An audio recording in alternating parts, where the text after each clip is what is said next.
everyone, and welcome to another Triangular Talk session. My name is Shreya Kalyan, and I'm the CEO of Gore Math Circle. Triangular Students is a forum for students to interact with and hear directly from industry professionals, from industry executives across various companies and organizations about how they use STEM concepts and problem-solving skills in their day-to-day work lives. Triangular Talks will be a series of 1-hour online Zoom sessions consisting of 3 parts: an introduction, a presentation, and a Q&A session. These talks will revolve around one central idea, the triangular method for solving problems. This method begins with a problem. From that, one gets innovation, which one will finally use to solve the problem. To help students connect the dots between classes and real life, speakers will be asked what they do every day and how they apply their knowledge of STEM and problem solving. This will introduce students to different industries and motivate them to nurture their problem-solving skills and not give up. Our world is growing rapidly, and new buildings are being built all the time to support our growing population and its needs. However, all this building contributes to our global climate crisis. To speak about the ways architecture is being reformed to adapt to this problem, we have Miss Arathi Gowda. Miss Gowda is a principal at ZGF, an American architecture firm, and leads the East Coast sustainability practice in master planning, architecture, and interiors. As an educator, she is committed to training the next generation of practitioners, having taught coursework on sustainable urbanism at multiple universities. She is currently an adjunct faculty at IIT and is member of Mayor Lightfoot's Chicago Building Decarbonization Task Force. On top of all of this, she's done many things to advocate for collective climate action. This includes being a member of the American Institute of Architects, or AIA for short, and their committee on the Environment Leadership Council. She has many other commitments, including being on the AIA's Chicago Board of Directors, the Global Philanthropy Partnership Board, and the Advisor Board of USGBC, the U.S. Green Building Council's Advisory Board.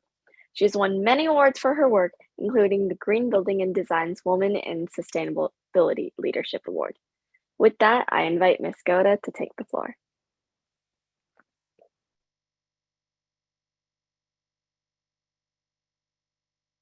Thank you, Shreya. That was such a kind introduction. So good morning, everyone. Happy Saturday. I know that it might be a little early depending on what coast you're on or if you're in the Midwest. I'm in the Midwest here in Chicago. And so I'm looking forward to talking to you, and hopefully when we're done, I think we can all turn our cameras on and have a discussion, as Shreya had mentioned. Let me take a second, clean up the desktop, and then I'll share my screen with all of you. There we go.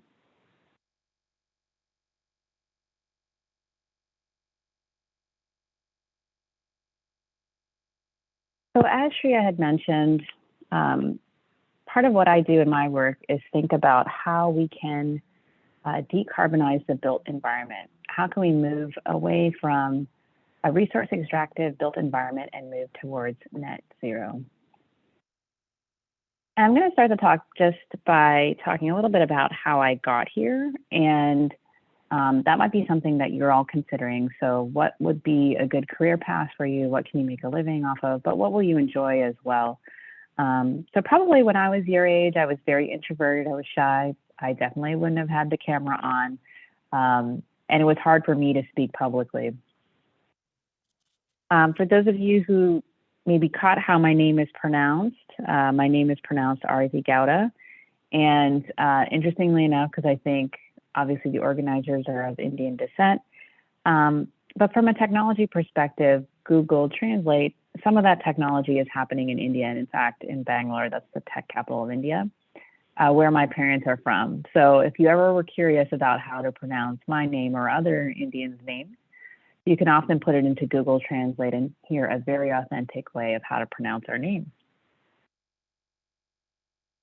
And so this is my mom's family in Bangalore, just to give an idea. So we all come from a certain place, and that perspective helps us decide what we want to be when we grow up. Again, Bangalore was the garden city, so always had an appreciation for landscape, architecture, and some of the beautiful things that we can create with nature. My parents immigrated in 1970, and some of this is, I think, a little backdrop as to why I became an environmentalist. And as we talk in Triangle Talks, how do you connect what you're interested in with what you eventually want to do with your life? And so in 1970, you might be seeing now from your parents or from adults in your life that gas prices are going up. So in 1970, there was also an oil crisis.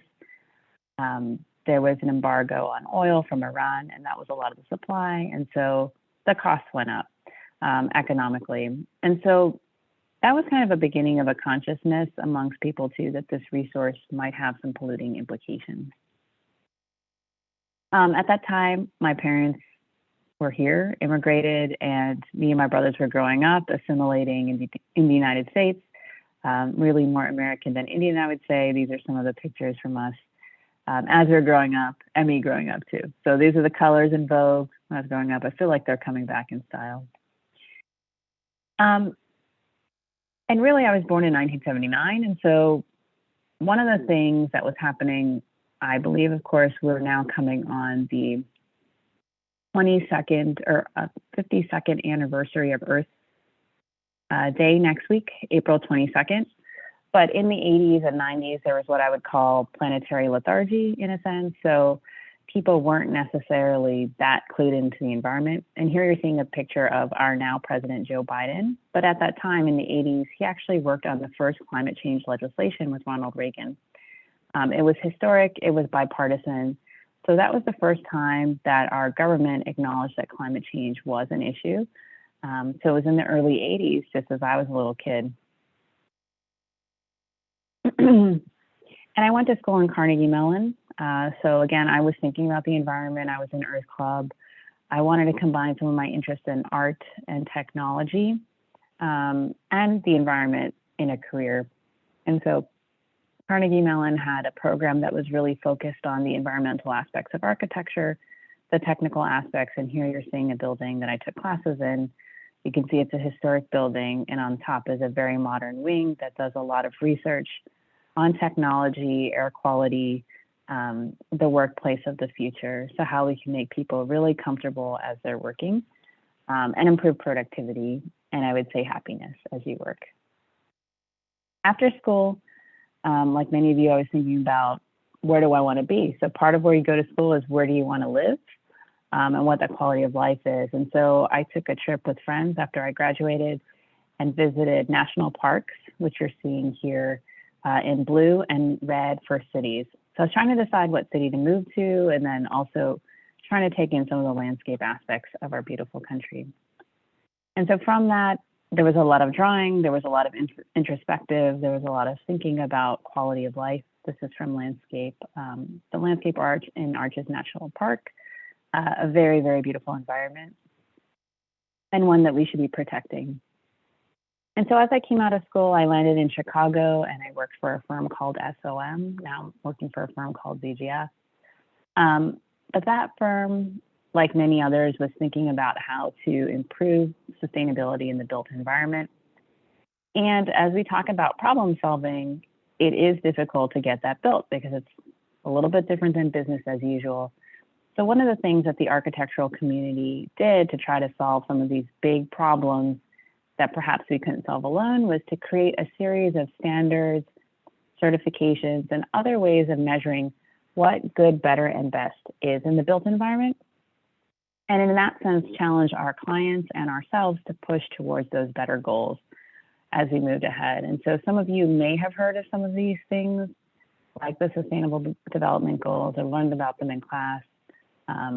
Energy codes that now also govern how efficient your buildings are by law. And also, perhaps you've all heard about the U.S. Green Building Council. I think the biggest and fastest growing nonprofit in the country, interestingly enough, all around green buildings and their certification. So some of you probably have already been in a LEED certified building in your life, whether you knew it or not. And again, that's thinking about making that building as environmentally friendly as possible. And so during my career, I've had the good fortune of working in many countries and locations around the world on a variety of projects and scales, as was mentioned by Shreya. And some of the work has really been focused on the analytical side, as well as the certification side. So what is it about a building that could be good, better, and best? And so it's hard to say that if you're just looking at the outside, but we really use engineering and science to help us determine, okay, are you going to be more or less comfortable? There are operative temperatures. Are we going to generate more or less renewables based on how we orient our building and how do we shape things? So we use tools to really think about the process of architecture and improve our designs. At the time that I was probably 10 years ago, I started thinking about teaching. And I saw this piece of art every day on the way to work by Kay Rosen. Again, it was a typographic art piece, but it basically said, go do good. And I want to encourage all of you as students to think about that as well as you're considering your career and how to apply everything you're learning. So all of us want to do good with our work, and work should be something that helps fulfill us and has meaning. So thinking about that throughout your educational process and then also as you work is important because it'll help you be happier in your work. And so one of the things that I had as an opportunity to work during that time was to start teaching. And so I had a friend who was teaching in the Philippines, and she invited me to come and lecture there to become a teacher for the first design build program in the Philippines. So some of you may have not heard of the concept of a design build. But basically what that is a student will design a project and actually build it during the course of their academic career. And so here you're seeing some of the examples of that. It was a wonderful opportunity for me, and also very, very interesting because the Philippines, like many coastal nations, is feeling the impacts of climate change early, frequently first. And so you're seeing a community center that was built from victims of a Typhoon Sendong, a very high category typhoon that basically flattened a lot of the villages in the Philippines in affected areas. I came back to Chicago and continued to teach. I was teaching at IIT. Here, interestingly enough, again, combining the ideas of architecture, so that artistic lens with a scientific lens. I taught a studio on transportation, urban transportation, and our students were challenged to calculate their carbon emissions for their designs as they were designing. So again, how do you think and process scientifically as you're making something that historically you might have thought was just artistic and perhaps there isn't technical backing? But again, architecture, for those of you who aren't very familiar with it, has always had a lens of engineering and thinking about the consequences of what we built, because we're building something that will be around for decades. Also teaching about, I would say, social justice with students in a school of real estate here in Chicago at Roosevelt University. So what are the impacts of real estate, redlining, declines in population and economic, socioeconomic impacts, and migration in cities? So again, thinking about some of those broader consequences in our work can help us problem solve in what we're proposing to build today. And finally, some recent work in past years is thinking about, again, how can we bring economic prosperity to different parts of the city? So here in Chicago, this is in Englewood, a South Side neighborhood that has been historically disenfranchised because of redlining and redistricting. So basically extracting $3 billion of economic wealth from Black families. So it's not that they were just poor, it was that they had predatory mortgages and loans levied against them. So the students were trying to reimagine community development that then would help them, I would say, in a transition to a clean and renewable future, but also help them reach their highest potential when they're in a really tough situation to start with. So that's kind of the beginning of just the intro. And I just encourage you to, as you're all going through this journey of thinking about how you can problem solve and align that with what you want to do with your life, how can all of your interests as you're growing up really escalate what you're interested in? And you can see that I've always had this interest in the environment. My family has helped nurture that. But I encourage you to, with everything you do, to think about that phrase from Kay Rosen, go do good. How can you go do good? So I'm going to keep going, and I'm going to talk a little bit about the issue of climate change, which I'm sure all of you are learning about in school, the fact that we have pollutants in the atmosphere, greenhouse gases that are making our climate change and get warmer. And essentially what we're trying to do now as a global civilization is really to reduce our carbon emissions. And there are a lot of things we know about how to do that. And so the question is, what are some of the things that maybe you could engage in? And I'll tell you some of the things that I'm engaging in as an architect. And so in architecture, it's not just that we design things in a vacuum. We really think, as you were seeing from my introduction, about what we can do collectively. I showed you that with the codes and standards, with tools. I was showing you with some of the simulation tools that I was talking about, thinking about those social aspects like Englewood, as I was showing with my students, and then also political, right? So how do we think about our work, even if we're not overtly political people, but what we do matters, and it has an opinion. It can have a caring opinion. It can have an opinion that helps communities. And so in that in and of itself is a positive political action that all of us can engage in. And essentially, the ultimate goal is to have more of a regenerative take on design. So instead of having one that's extractive, one that really thinks about recycling, reusing, minimizing energy, using renewables, and making our communities better for the next generation. And so, as I mentioned before, we're in this race to decarbonize the planet, and that race is something that we're thinking about by mid-century, right? So in less than 30 years. And all of that is to reduce the amount of global warming potential we have. And so I'm sure many of you have said, inaction is not something that we can do, or you've heard this, because we can be too late and then cross a tipping point.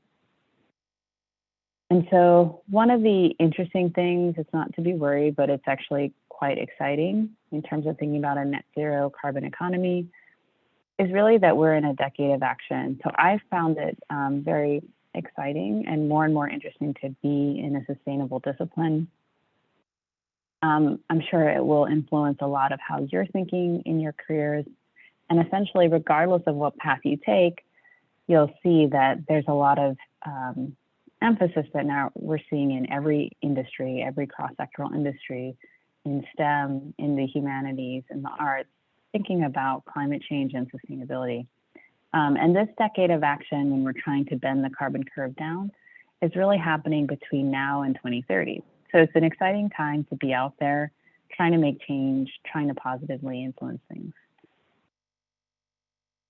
And so some of you may have learned this already, but again, the idea is to try to limit warming to 1.5 degrees, potentially up to 2 degrees. But we don't want to go further than that. It will be quite harmful. And so some of you, again, probably know the science of this, but just to review very briefly, the idea, of course, of greenhouse gases is that the gases in the atmosphere, some of them are not clear. They almost make, again, a polluting fog, some more than others. And what happens is the heat from the sun gets trapped under those clouds. And so we're showing them diagrammatically as, very thick clouds. You won't even see them because it's like thin and gaseous. But that's what's causing the overall warming. And here you're seeing the major greenhouse gases that cause the most warming. There are other ones, but again, people talk about carbon dioxide, but there's also methane, nitrous oxide, and fluorinated gases. So those are the main gases that are resulting in our overall warming. And so we know this is kind of the scary thing. I'm going to go fast through it because you know all of this, but this is really the call to why we should be changing. And more than all of you as students, us as adults should be changing to help all of you make this clean energy transition. So people's livelihoods are at risk. So I think, again, thinking about that as you pick your career. There's the threat of extinction, as we know. And as Shreya had mentioned, at the same time, we're all moving to cities, we're urbanizing and consolidating some of our resources. So that is actually exciting. So can we have a lighter footprint on the earth? And can we be more efficient as we grow in population? So it's not about trying to curb population, it's about how are we more efficient and better at sharing amongst each other. So as we mentioned, during this time frame, from now until 2050, the global building stock is really growing quite rapidly. So 1.7 trillion square feet of building stock in growth. It's hard even for me to wrap my head around it. And I'm used to thinking about these numbers. And we also have a big impact on GHG emissions. So 40% of the global emissions come from the built environment. And what that means is to turn on all the lights in the buildings, so to operate our buildings, and then also all of the embodied carbon that's used to make the materials in our buildings. So altogether, that makes 40% of global emissions. So it's a really big number. And when people think about who the polluters are, they typically think about transportation and industry, but they don't think about buildings. But essentially, buildings house a lot of our emissions. So the other thing that's happening is there are health impacts. And so as we think, and we're obviously coming out of a very serious global health emergency, COVID-19, health is at risk because of the pollution we're putting into the environment. So when we say 250,000, what we mean is increased annual deaths, and that's really because people are getting asthma and other respiratory illnesses. And of course, we don't want to see any of that, so we really need to think about how to be cleaner and greener. So as I mentioned, 40% of the emissions globally come from the built environment. And so here you're seeing a little bit of that breakdown. So as I mentioned, you can see my cursor, industry 30%, transportation 22%, and then the built environment is really quite a big chunk. So 28% is coming from the operation of buildings and 11% of building materials and construction. So all of that resources to make all of the materials for the building does emit. And so if we had to think conceptually about what would be a great thing to do for buildings, part of it is to build nothing or build less, build intelligently, build efficiently. So again, it's what do we do to reduce our footprint? And when we say build nothing, this has really changed the conversation in architecture to think about adaptive reuse. So some of you may have seen a building knocked down in your life. There's a lot of cause in our industry now to really think, double think, and triple think when something like that is happening, because as you saw from the previous graph, a lot of our emissions are in the materials made to build buildings. So we really need to think about knocking something down and rebuilding it, and instead preserve, save, improve those buildings. And so as I mentioned, a lot of firms and practices are really thinking now about how to limit our own emissions and what we design. And all of that is aligned with COP21, the Conference of the Parties, and that meaning all the international parties together. That happened in Paris about 5 years ago now. And so in good news, 185 countries have committed to that agreement, and over 40 cities have committed to that agreement as well. And so many of these are cities that are close to where you live. And all of that is influencing the laws that make it easier for all of us to pollute less, or they mandate, and so they level the economic playing field.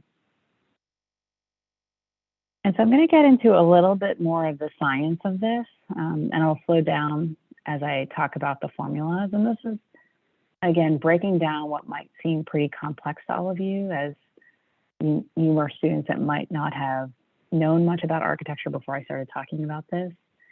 But there are some basic formulas that help us think about our emissions in the built environment.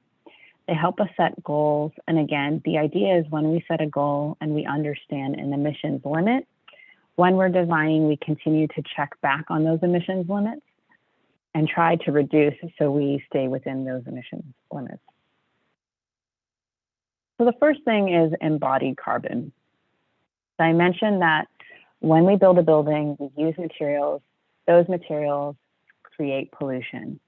And so there is a very simple formula to help us calculate embodied carbon.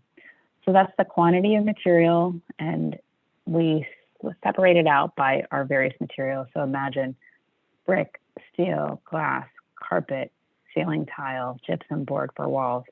So the quantity of each of those materials times an emissions factor. So here you're seeing a kilogram of CO2 equivalent. That's essentially normalizing all the greenhouse gas emissions into CO2. And then that emissions factor per unit of quantity, right? So at the end of the day, you end up having an embodied carbon metric. So a weight of CO2 equivalent. So similarly for operational carbon, we do something as well. So some of you might have seen, maybe not, have not seen an energy bill for your house. But essentially every month, your building that you're living in, your school, the mall that you might go to, or the restaurant you might go to, or your aunts and uncle's house, they all get an energy bill. That energy bill is basically saying how much you use every month. And so what we do with our buildings is we calculate using an energy model, so a simulation program to estimate how much energy per year is our building using. And we use that tool to improve the functionality of our building. So we're trying to reduce the amount of energy our building uses every year. So once we have that, we can essentially then multiply it by an emissions factor. So the CO2 equivalent for the energy use per year, and then get an overall operational carbon footprint. And one thing to keep in mind with this formula too is, again, that kilogram CO2 equivalent, it changes depending on where you are. So some of you may have been hearing about this too, that our electricity grid comes from different resources and it's geographically divided. So some places have more renewables in their grid and some places have less. For instance, Texas is having some of the fastest starts in wind energy around the country. So in some sense, it's very good news as we start converting all of our electricity to more renewable. Essentially, what we're going to start to see is that operational carbon is reducing and reducing and reducing. And we all have to encourage that change. And so when you think about a net zero building, which is essentially what we're all driving to, one of the things, the main thing actually we can do as architects in the built environment is to reduce our carbon footprint. And so what that is it's our operational carbon plus our embodied carbon minus some of the things we can do to offset our carbon. So one is to reduce the material footprint. The other is to have more renewable resources for the energy we do use. And the last is to use potentially carbon offsets. So again, can we work with a third-party provider to plant a forest or to use more renewable energy, promote green industry to offset any of the emissions that we are using. And in those ways, we can have a net zero. So not totally zero because we will always be using something, but trying to basically offset any harm we're doing with something good. And that's how we get to a net zero carbon building. And so one of the things that we've been setting ourselves up for is really to set a target and start a conversation. So again, using a scientific method to really think about, okay, how do you get to net zero, not just abstractly or at the end of the game, but throughout the entire design process. So from the first day you start designing till 2 years later when you start building it, set a target and start a conversation. So one of the first things is to have a target range for your operational and embodied carbon. And so here you're seeing an embodied carbon target for various program types. And I won't go into the details of this, but different types of buildings use more or less carbon. And a lot of that has to do with the structure of the building, different seismic requirements, and other factors. We also set targets for operation of buildings. So again, trying to limit and be as efficient as possible to beat the energy code significantly and drive towards net zero by 2030. And so again, thinking about what those targets are over time. So buildings and the building industry is really aiming to decarbonize all of our operations by 2030, so be net zero by 2030, and then reduce the embodied carbon of all of our building materials by 2040. And again, in this race to be a net zero economy by mid-century, our aim is really to beat that by 10 years, if at all possible.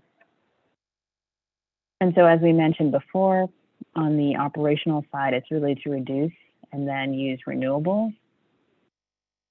And then to also think, as I had mentioned, the operation of a building is only part of it. As you can see, we're circling. What you're seeing in this chart is really all of the steps that it takes to build a building and then deconstruct a building over its life. And so the operational carbon is only one part of it. That upfront embodied carbon of all the materials getting produced and coming to your site is a very big chunk of your carbon emissions factors. And then the end of life, from refurbishing the building to sending it to recycling. And so really thinking about that 2040 target is much bigger than operational. And the architectural industry has been pretty focused on the use cycle of the building. And so, of course, what we found is that when we start thinking about embodied carbon, it's only part of the whole equation. So when you first build a building, what you're seeing here is embodied carbon. So that's all the carbon used for materials is in yellow. And then the annual operational is either in light blue or dark blue. And so light blue is if you're just using a code efficient building. So it's only conforming to the law today. It uses a fair amount of carbon. The dark blue is if you're using high performance building. And so what that is can you make your building as efficient as possible and therefore reduce your operational carbon?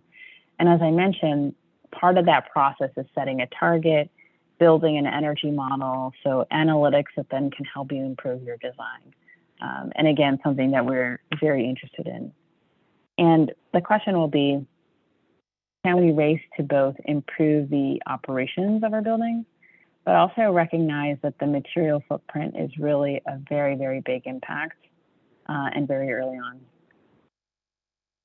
So I'm going to end here in a few minutes, and I'm just going to give you an example. So what I was talking about was more the science behind how you get to a net zero building. And I'm going to show you an example that is a project targeting double net zero in early construction design. So it hasn't started to be built, but this is what the team is considering to reduce both the operational and embodied aspects of the project. And so this project is an office building for the city of San Mateo in California, very close to San Francisco, and in fact has a long history of industry around the redwoods, so redwood forestry. And as you know, over time, San Mateo used to be the place where they were cutting down redwoods, and now they're considering how to preserve redwoods. So again, things change over time. And so the city itself has a lot of environmental challenges. And as architects, we don't think of those challenges as intimidating or scary. We think about essentially how can we help improve those conditions and make things safer, more resilient. And so you can see that this particular site has some concerns about sea level rise, heat and drought, wildfires, and then the resultant air quality in the buildings themselves from the pollution emitted during those wildfires. And so then the project team, as I mentioned, we always try to set targets and think about what we can improve over time. And so essentially the project team targeted zero net energy, low embodied carbon, water conservation, And then because this was an office environment, how could wellness and resiliency help the people who are working there to have a healthier environment? And so this is a type of drawing called an exploded axon. And you might have seen something like this, I don't know, on TV or maybe Legoland, various places. But what it is, it's taking the building and pulling it apart. So you can see all the components in the building. So you can see at the very top, we're calling out something called net zero energy. Essentially, the entire roof of the building is covered in a photovoltaic array, capturing the sun's energy and converting into electricity. The second part of that exploded axon, if you can see here, the high performance facade.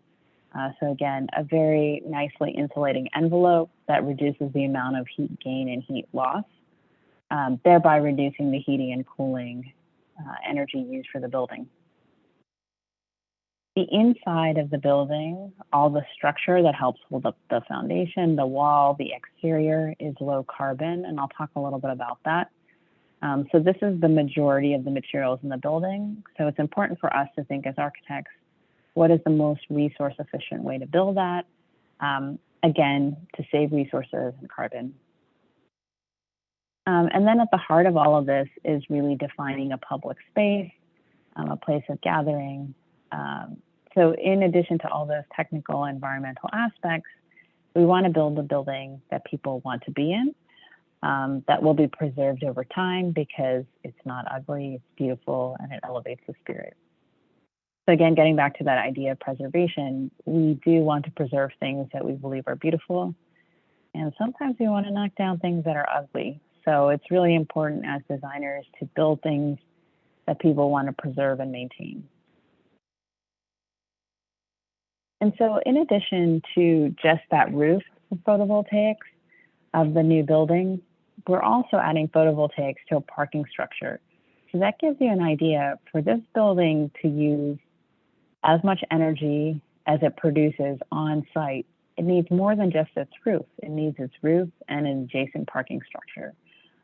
So again, even when we make our buildings very efficient, you need a lot of area to produce on site. So that's even more reason for us to encourage our utility providers and push them to have renewable in the grid. So as I mentioned, this site also has a history of reclaimed wood and essentially forestry, right? So there was an industry, people were cutting down redwoods. That was all used to build and manufacture things. Now there are redwoods that are being lost to wildfire. And again, this is a beautiful wood. And the team was thinking how it could be utilized on the project. So there are some instances where the team is trying to use some of that charred wood for various locations with high visibility on the site. So here you're seeing the entranceway canopy designed with that redwood char.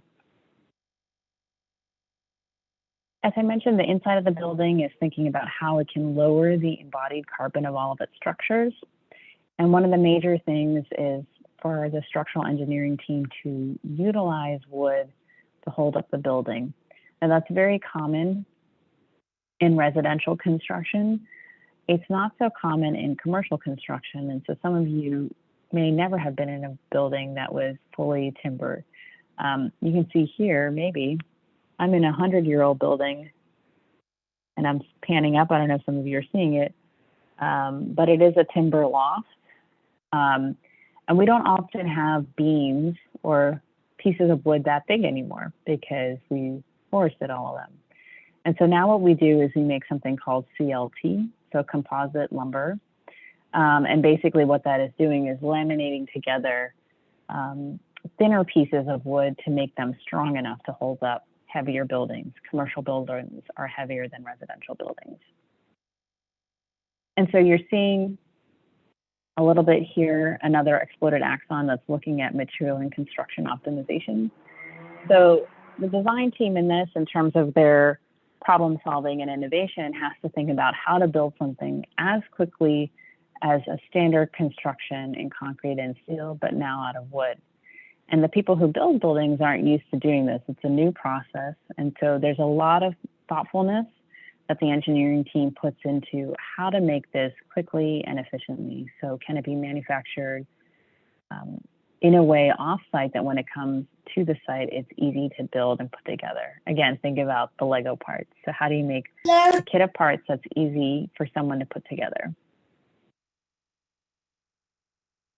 And so here you're seeing just a little bit very quickly back of the napkin math of various options of structural innovation, how much they cost for all of the timber, and then ultimately, how can you have carbon savings and cost savings? So typically it means you're using less material, so you can save money and you can also save carbon. So again, some of the ways we think about this during the design process.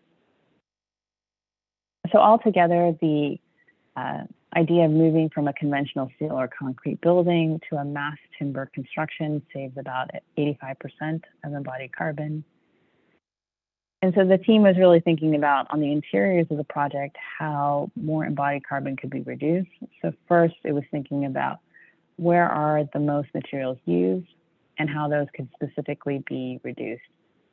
And so some of the hot spots included the ceiling, so moving from an exposed, an acoustic ceiling tile, which maybe you've seen something like that in your school, to more of an exposed ceiling with wood. And these baffles also have the same acoustic properties, so they reduce the amount of noise, but they also reduce the amount of carbon. And the team was also thinking about that reduction as a design, and it ended up reducing about 88% of the embodied carbon in the ceilings. Also thinking about that in terms of something I mentioned, gypboard. You might not know what that is, but that's essentially what the facing of all walls are, right? So when you see these white walls, they're made of something called gypsum board. And so if you use an improved gypsum board with an environmentally friendly procurement practice, you can save 15%. And if you look at carpeting that's also manufactured in a more environmentally friendly way, you can save up to 75% of the waste, because there's a take back program with the carpet recycling. And so some of those things, the reduction in the flooring, so the better carpeting tile had a 20% reduction, for instance. And then there was also a hard look taken at the envelope. So what are the windows and the walls made of that are external to the building? And so that in itself also had a 3% reduction. And so you can see between the design ideas and a kind of scientific method, the project team is going through and back checking and understanding the differences in carbon reduction. So altogether, all of those things added up to about an 80% reduction in embodied carbon compared to typical construction. So I'm going to stop there. I think we're a couple of minutes over. I wanted to make sure we had a good 15 minutes for Q&A. Excuse me, can you go back to the last slide? Sure. Thank you.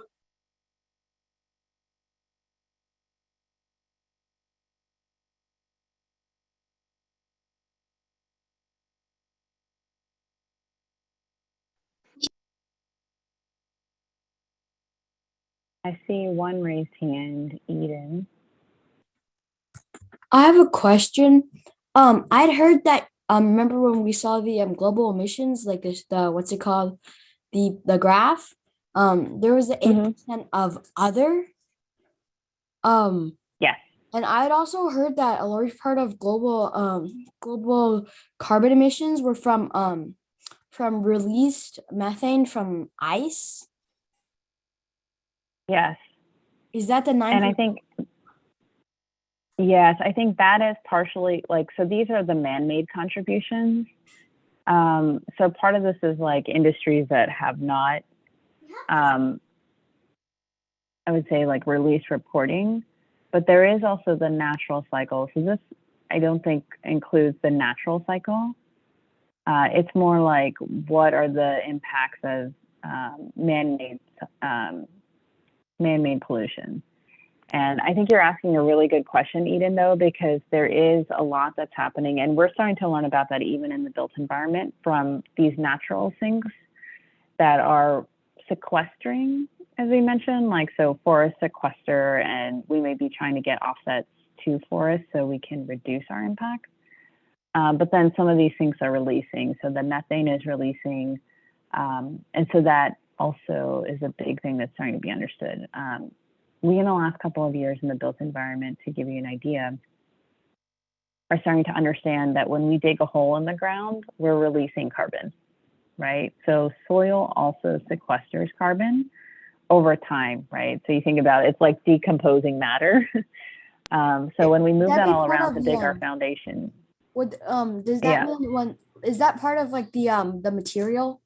You know, when they harness the raw material from the ground, they also release carbon? Yes. But so in addition to that, like when we now calculate embodied carbon, so that's we're showing you this formula.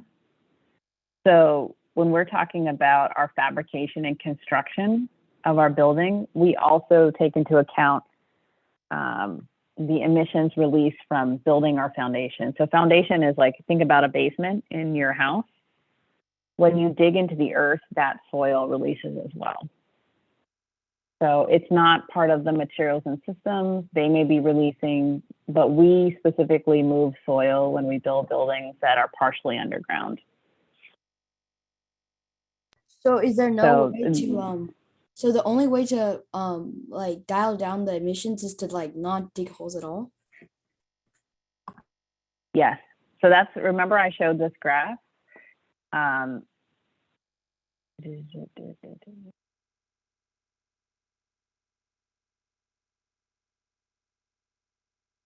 So the carbon reduction potential, 100% carbon reduction is if you build nothing. And so this is like it's a really important question because, you know, we have built a carbon society, right? So a lot of the processes that we have don't use renewable sources. And so currently it's not just buildings, but when you do a lot of things, you're releasing pollution. So the real goal is to think about different types of processes, regenerative processes, that when you have a byproduct, that byproduct is very healthy for the environment. And so that's a whole new way of thinking, and there are whole new avenues of careers, I would say, that are really exploding in this, right? So what is the chemistry of that? So we have things, again, that instead of creating pollutants, they create water in the combustion cycle, which is why people are very interested in hydrogen fuel cells, for instance, right? Because they create energy, and the byproduct is water versus CO2 or other combustibles. So part of this is, I think, not to be discouraged or to think about build nothing. It's also to think about more adaptive reuse. And then in everything that we do, how do we keep pushing, not just to do less bad, but to be regenerative? That kind of explained more too. So that was a little bit like this. It's rethinking a lot of our processes. So we have closed loop water, energy, food, waste cycles versus ones that just create byproducts that have negative consequences. Excuse me, can you go to the next slide? So slide 24. Yes.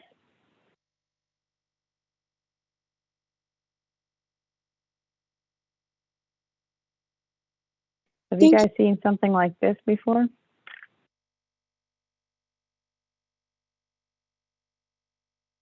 It basically is, I mean, I think we all understand this too, but it's like,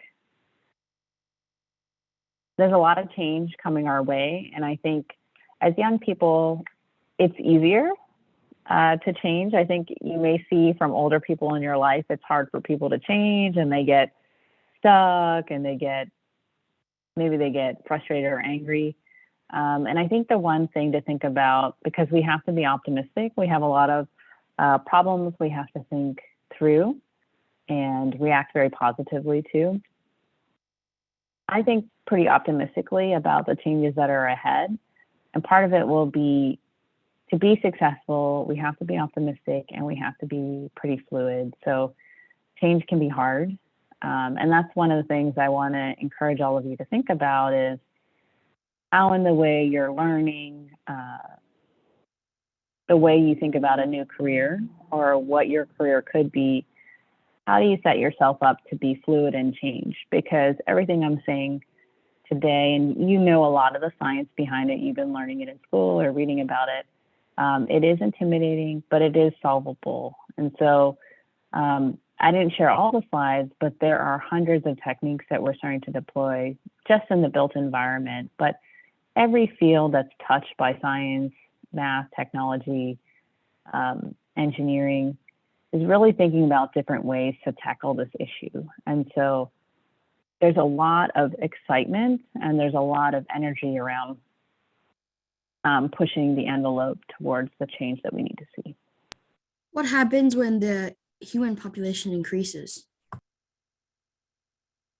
So when the human population increases, have you guys ever heard about Jonas Salk's experiment with the Drosophila fly?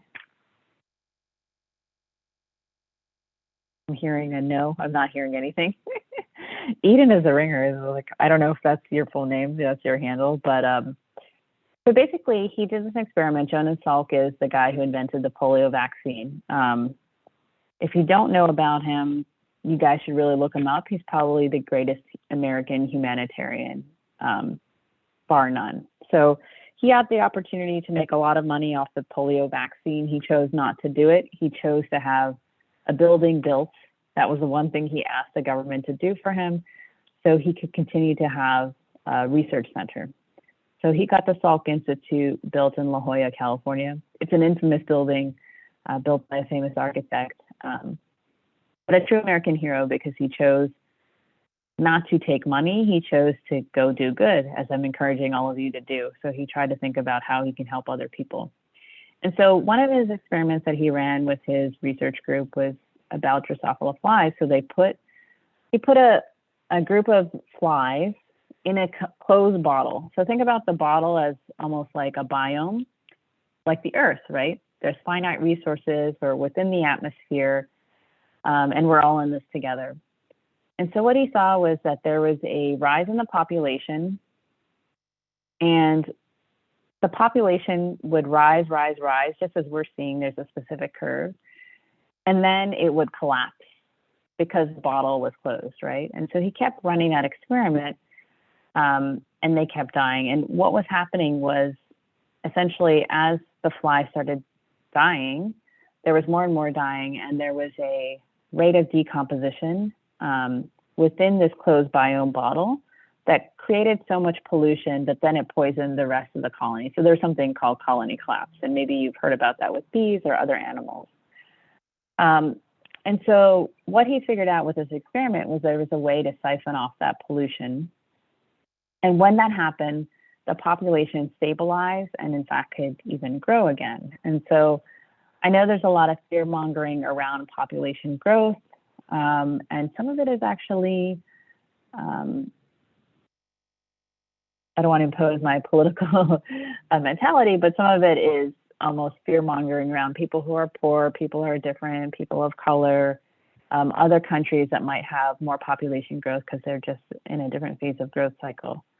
But the important thing that Jonas Salk realized with this experiment was as long as you could deal with the pollution, you could grow more. As long as you could share your resources, siphon off that pollution, and basically recycle it, you could deal with population growth. So I think that's something for people to really keep in mind. Again, and that's why I was mentioning regenerative future. So if we learn how to deal with our pollution, recycle it, make the pollutants not toxins, but instead like the hydrogen cycle, the pollution is actually water, which is healthy for our environment. Then we can have more growth, but sustainable growth. And again, more sharing of resources versus specific populations hoarding resources. So again, I would say don't be scared of population growth. That's almost a trick of people to, pit people against each other. Think more about how we can share, just like Jonas Salk. Because again, if you have that humanitarian, that sharing community vision, again, we can all get along. We just have to work together and be much more community minded. Do you think we're heading in a direction that we can achieve that? I think there are very strong pockets of promise. And so for those of you who have studied the history of change, and I've been studying that as a sustainable practitioner for 20 years, it seems like, and you can see this from activists like Rebecca Solnit, who's a very famous feminist writer, who's always said, it's always darkest before dawn. So people want to think that maybe we can't meet these very aggressive climate goals. And the reality is it only takes a small percentage of committed members of the population to really change things for the better. And we see that with civil rights movements. We're seeing it with climate change. So there's many, many people now who are coming out for Fridays for Future. The majority of Americans believe climate change is real and believe that we should be moving to a more renewable future. As I mentioned, Texas, which you might not think is really going that way, has some of the most wind starts in the country. So the most wind being injected into their grid, their electrical grid. And it's because it makes economic sense. We're at the tipping point. So I do think it is headed in that direction, but I do think just like anything that requires a lot of change, it's going to take us pushing, encouraging, and being really kind during that transition. So be optimistic, but remember, when you believe in something, this is really important when you're young, you have to fight for it, and you have to do it in a way that makes friends with people, right? So if you make a friend, you're going to have now 2 people doing the same work instead of just you. And so I've been working on that myself. How do you make friends with people and get them to help you, right? So I always think about that in advocacy work. We say that when you come to a meeting, bring a friend, right? So bring a friend and we'll be able to get the work done.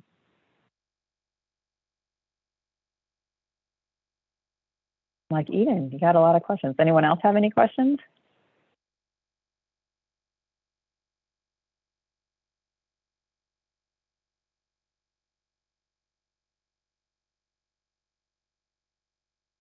I'm gonna stop sharing. I see there's something in the chat, I'm not sure. Thank you, Andrew. Thank you. Yes, and I hope you guys. Yeah, go ahead. Thank you. Yes, and I do encourage all of you. I'm a little bit non-traditional because it's not a traditional STEM career, and it's just something for all of you to think about, because when I was young, I was very interested in art, and you saw some of my drawings from when I was really young, closer to your age. And then my parents were trying to help me and guide me in a career that would also be financially stable. And so they thought about architecture because it's a combination of artistic, but also scientific endeavors. And so I encourage you to explore as you're thinking about where you want to head next. Thank you, Arathi, for that excellent presentation. If there are no more questions, maybe I can wrap up, and I will also invite Shreya to talk about the contest related to this talk. So for me, I think obviously there were some great learnings about, specifically how, you are approaching, the net zero problem statement, but, just taking a step back and thinking about the objective of triangular talks. It is essentially, how do you sort of have a problem? How do you think about innovation and getting to a solution? It's taking the broader problem statement of, climate change and the urgency for action, and then breaking it down into, okay, what are the contributors to this climate change? And thinking about where does your interest lie, right? And there are some contributors, as Eden very nicely, kind of brought out. There are some within our control, some probably not, right? And so what is controllable versus not controllable? And then, Arathi, you talked specifically about built environment, and then, further breaking it down into operational versus embodied carbon, specifically setting goals and sort of getting to certain targets. So essentially for me, the learning was just at every level, breaking it down into more manageable parts and then thinking about what part you want to focus on. And that even resonated at the, building level. The example that you showed in Redwood City, every single component of the building, you're kind of talking about, okay, there's the ceiling, or, how do you use charred wood, or, how do you sort of optimize that component? I think that was, and then eventually all of that adds up to that 80% or 85% reduction, which was really, really nice to hear. So for me, that was the takeaway, which is, any problem statement, sort of breaking it down into its components, what is controllable, not controllable, and then, going from there. I know we're at time. Really, again, want to thank you, Arathi, for taking all of, again, for everyone else, I think it may not be evident, but there's a lot of time and energy that goes into preparing for these talks. So thank you, Arathi, for taking the time to do that and for being here with us today. It was an excellent, very inspiring presentation for all of us. Thank you. Thank and you. Shreya, did you want to talk about it? Go ahead, please. I was just going to say thank you all. I always enjoy talking to students. Wonderful. And I'll turn it over to Shreya to talk about the contest. Yeah, thank you so much for such an insightful presentation. I'm actually learning about this in school, so it's really nice to follow along and connect it with the things I'm learning. So like last time, this is for the students, we are going to be doing a little competition again. So we will have a little Google form for you guys to submit your answer to, or your reflection on this entire talk, just your thoughts and opinions.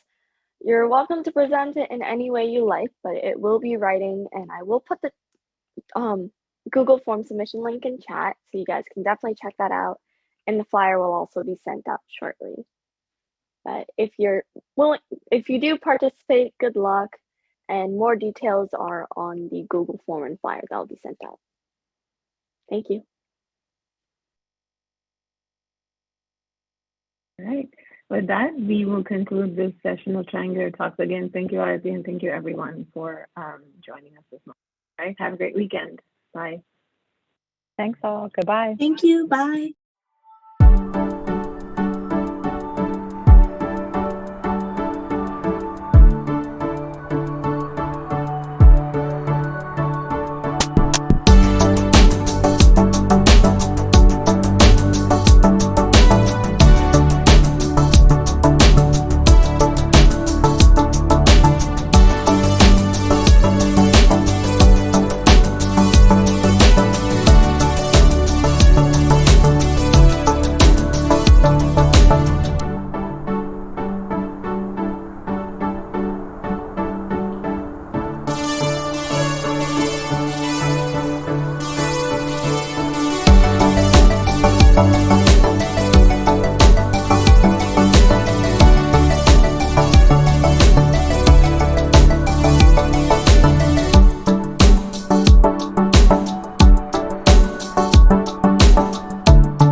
If you have any questions, you can email info@agoramatcircle.org or comment below and we'll reply back.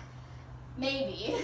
And if you want to see practice things or anything about us, you can visit our website, which is basically the end of the email but without the info and the end.